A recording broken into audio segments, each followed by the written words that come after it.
لطفا یه لطف کنید یادتون برای بازی که رو پیش نمیشه مجددا سوار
چیز شده الان میزنه یه بیت میزنه روی صفحه کارش خواستش میزه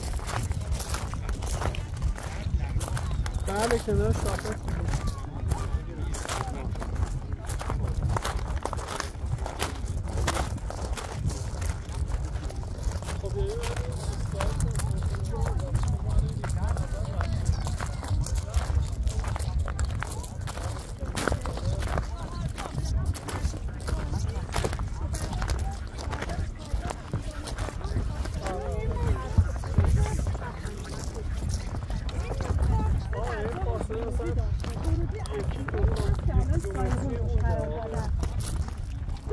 برجسته ما میتونیم اینجا ببینیم که نیمتنه دو شخص هست.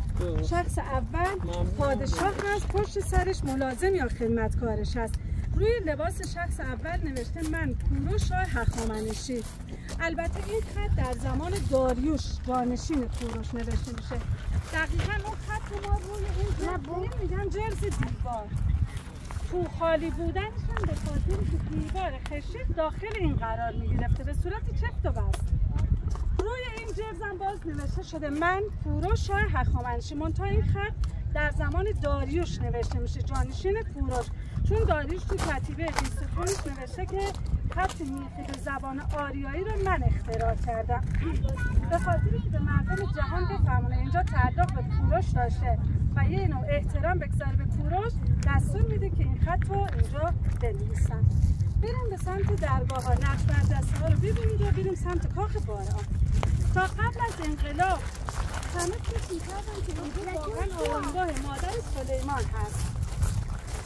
تا اینکه قرن هفتم هجری هست که اتابکان به دستور اتابک سعد زنگی یک مسجد اطراف آرامگاه کوروش می‌سازند. حالا مسئله این مسجد چی بود؟ خانه‌ها و چشمه‌های کاخ اختصاصی و کاخ باران کوروش.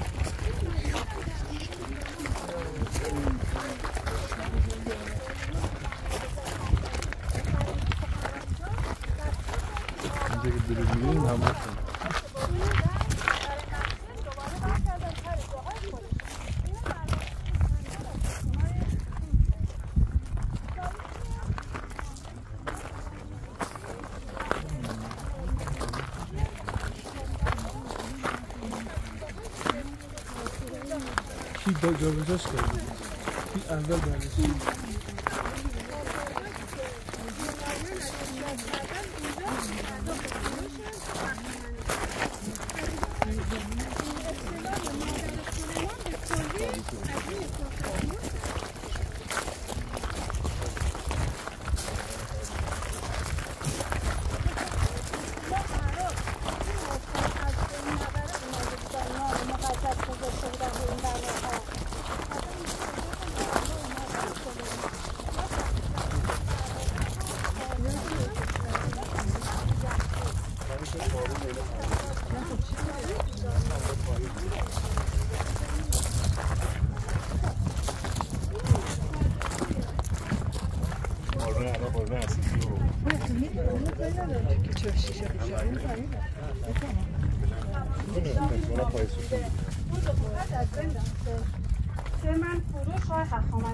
سوراخ‌هایی هم که روی لباس پادشاه می‌بینید همه جای اون تزییناتی بوده که از سنگ‌های گرانبها و سنگ‌های گرانبها و طلا استفاده این الان کردن. خود کاخ اصلی کوروش کاخ اصلی کوروش اینه، ولی کاخ بارآنش که مهمانان می اومدن به اصطلاح به ملاقات پادشاه اون طرف. ارتفاع این درگاه حدود 3 متر بوده.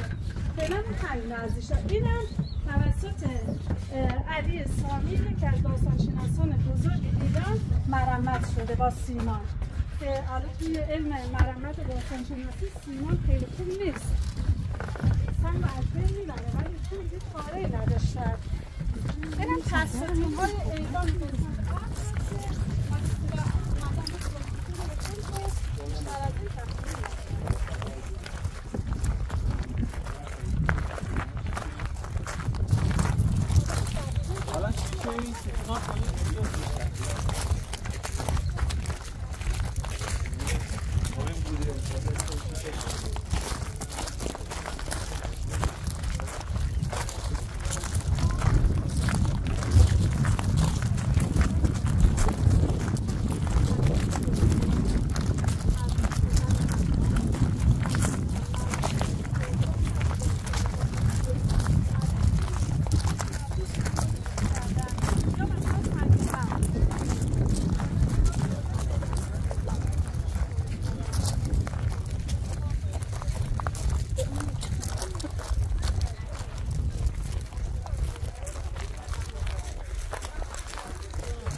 بوده.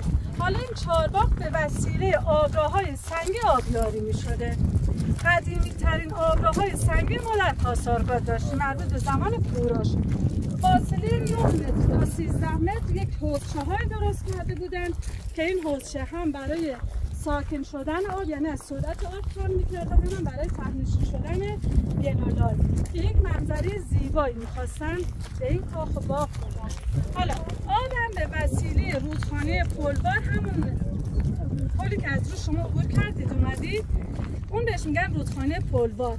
یه شاخش رو هدایت کرده بودن به این سمت تپه، بعد روبروی کاخ بارآن یک پلی درست کردن برای ذخیره سازی آب بوده که اون آب رو هدایت میکردن داخل این آبراها و باغ آبیاری میکردن. خب این از ایوان قسمت شرق هست که توضیحاتش براتون دادم. اون تخت سنگ رو میریم حالا از نزدیک میبینیم. سلام خدا قوت خواهش میکنم.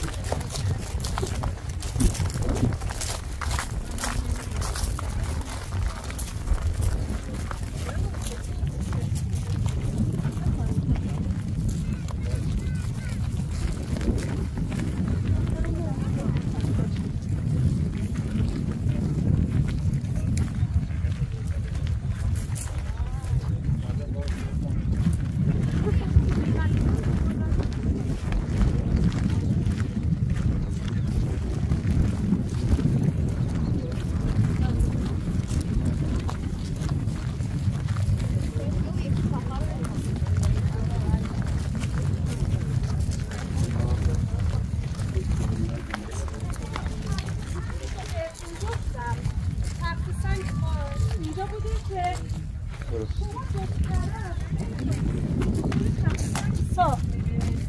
اون طرف این سنگ‌ها که حالت مبهای امروزی هست. دیدید اون تخت سنگ‌ها؟ روی این تخت سنگ سفید یه تخت سنگ سیاه قرار می‌دادن و در نهایت اون تخت پادشاه روی این قرار می‌گرفته به سمت باغش و میهمانان هم اطراف حالا تخت پادشاه می‌نشستن و به باغش مشرف بوده. به خاطر این تخت سنگ که توی ایوان شرقی داشتیم بهش میگن ایوان تخت.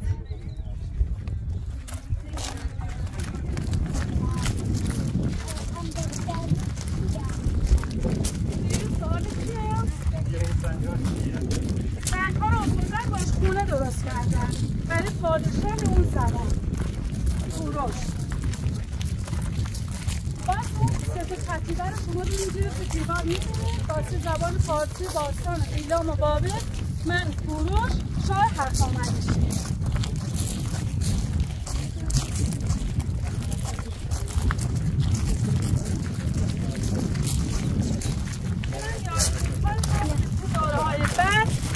مردم به این درس‌ها همه نوشتن. سلام، خدا قوت.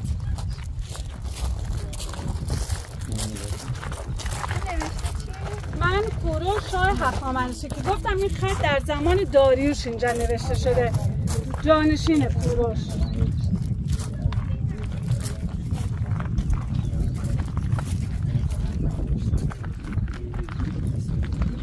باز اگه سوالی داشته باشید نه شما اگه دقت کنید می‌بینید که اون وسط شیار هست. اونی هم که اون بالا حالت بریدگیه جای چوب بوده، الواح‌های چوبی که بهشون میگن، چون ایوان سقف داشته، سقفش هم از چوب بوده و خشت. این محل قرارگیری چوب‌ها بود. معمارانی که در کاخ‌های هخامنشیان کار کردن معمارهای لیدی‌ها، ایلامی‌ها، بابلی‌ها، مصری‌ها و آشوری‌ها. الان این شیارهای اطراف شالی ستون مربوط میشه به معماران لیدی‌ها.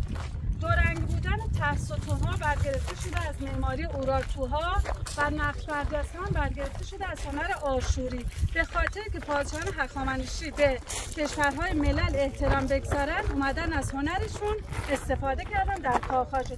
منتها اون ایده و تفکر اصلی پادشاه بوده که روی هنرش پیاده می‌شده. مثلا ما نقش برجسته‌های کاخ‌های آشوری رو داریم، همه به صورت جنگ و خونریزی هست، ولی توی تخت جمشید همه با صلح و پیمان آسایش و آرامش در کنار هم هستن.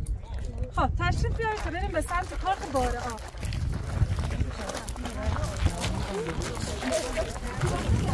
باز آبراها رو اینجا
نمیگه که نوه آسیال کرد اون مقدار طوفان سلطنتی اون منطقه بوده میگه که یک بزرگزاده هست میخوان از بین ببریم ولی نمیدونیم چطوری مقدار طوفان فرزند ماندنا رو میگیره دنبال زمین‌داری اسمش مقدار در طوفانه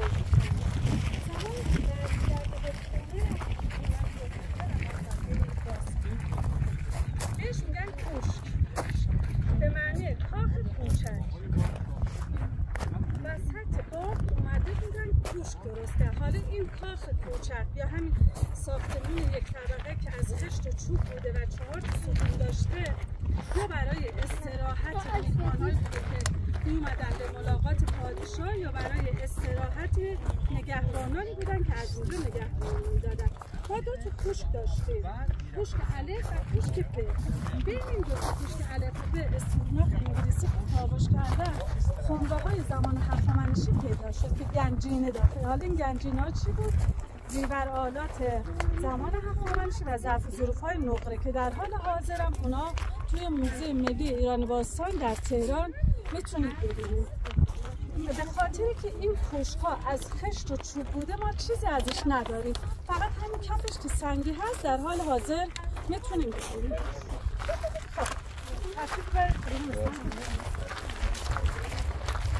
رودخانه خلبار که بهتون گفتم رودخانه که از رود پلش عبور کرد اومدید این طرف بهش میگن رودخانه خلبار ما کلا از خود ستاشهر یه روستایی داریم به نام شهیدآباد تا رودخانه کور که انتهای حکومت هخامنشیان هست 5-6 تا سد سنگی داریم این سدهای سنگی که ساختن برای اینکه آب رودخانه خلبار یه بالا کنه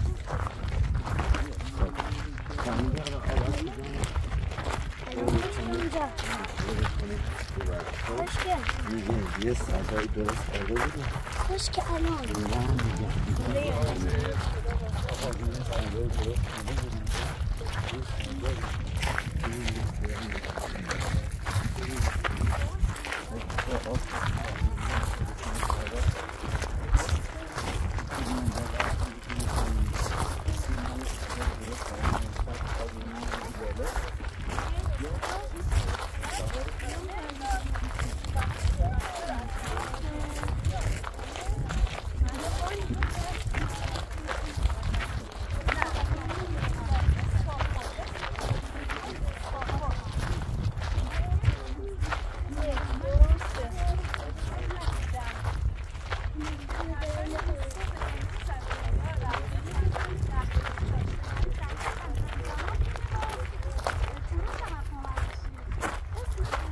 جناب هاشمی بریم نقش انسان بالا رو بعد در میادیم اجازه رو مستقیم بریم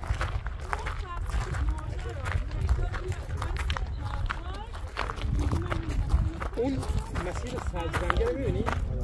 اینجا مسیر رودخانه بوده در زمان هخامنشیان بقایای از خود رو ما نزدیک این جاده داریم آب این منطقه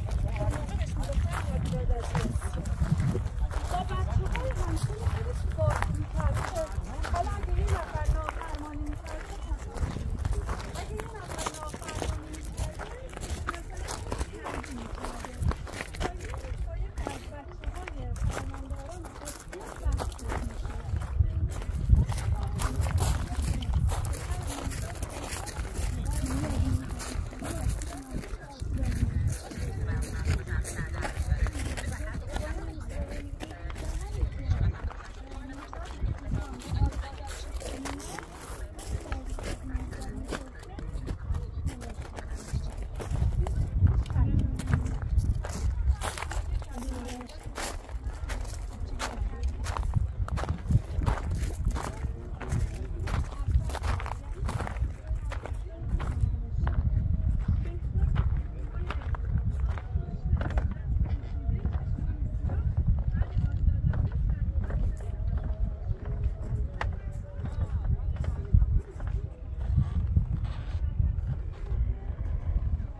پایین شالیه و زیر ستون مرمت شده بازم رو هم سوار شده در زیر ستون ها همطوری که در کاخ دروازه شدید از پایین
چیزی